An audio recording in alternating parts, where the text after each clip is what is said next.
Paano siya maglakad? Yan po. Hindi yung... Pero kanina po. Yung kanina. Paano yung lakad niya? Ganyan po siya.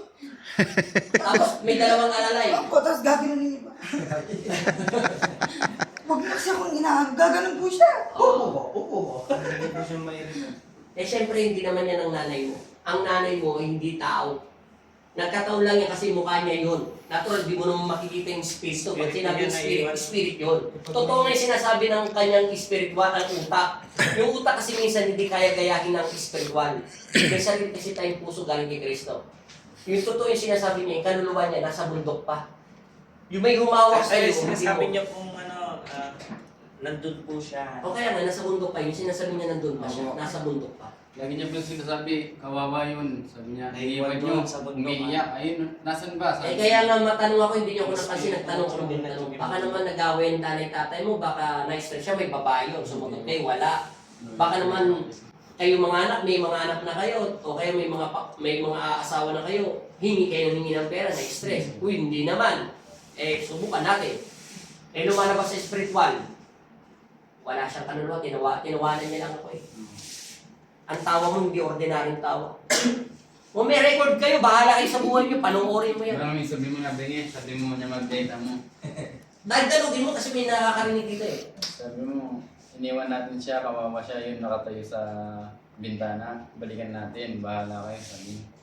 Oh, wala na siya na lang. Yung tubig, itinuro ko na ha. Pagdating sa bahay, pahinga mo muna yan. Yung damit niyan, kung saan ba yan natulog kagabi, ipagpag mo yun kung doon yan ulit matutulog. Pero kung hindi na matutulog, doon na sa bahay nila, okay na yun ha. Meron po kong damit eh, nung Hindi bago yan, umalis hindi mo ko kami. naiintindihan. Yung damit niya, suot na yun. Oo, nga ba yun? Suot ang gano'n niya. Ibabad agad sa tubig yan, bukas na laban. Tapos yung tubig yan, makapagpahinga siya, pwede niyang ihatbat, iligo, ha? Hilamos lang. Tapos, hilamos, para kasi yung katawan niya galing na sa pagal sa spiritual. Tapos bukas ng umaga, 6 to 9, pwede na siya maligo. Buong katawan para mabautismo siya ni Kristo. Bago ka matulog, uminom ka ng tubig niyan at magdasal ka.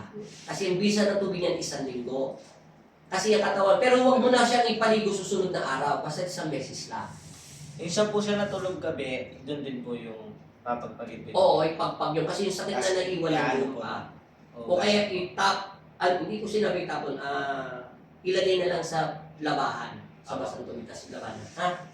Kasi hindi ordinaryong pumasok talaga niya sa nanay niyo. Pwede na kami. Galit ka sa kanya. Kaya siya nagligtas sa'yo. Siya nagsulit ng kaluluwa. Alam mo na kailangan mo? Kumain ka ng dasal.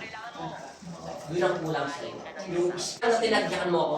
Pasensya lang po. Okay lang yun. Naunawa ko. Maraming salamat po. Mabuti nakailag ako. 3 beses mo pa naman yata ako sinipa. Thank you. Salamat. Ingat! Maraming po yan. Salamat. Next week ate, bus kayo ha. Balik ka na lang sa sunod na linggo. Kailan lang muna namin matulog. Ikaw po yan, kasi gumaling ka rito. Taga saan kasi kayo, te? Pero Taga saan kasi kayo? Taga saan kasi kayo? Bueno ka, pastor. Oo, sakay na lang kayo ng... Ano, iiyak ka pa? Ingat kayo, bye-bye! Bye-bye! Te! Bye-bye! Salamat! Masasaya sila. Pumasok ng walang alam. Lumabas ng bumalik na ang katinuan ng kanyang pag-iisip. Bye-bye. Yan. May pa-goodbye kiss pa. Ingat kayo, te. Salamat din.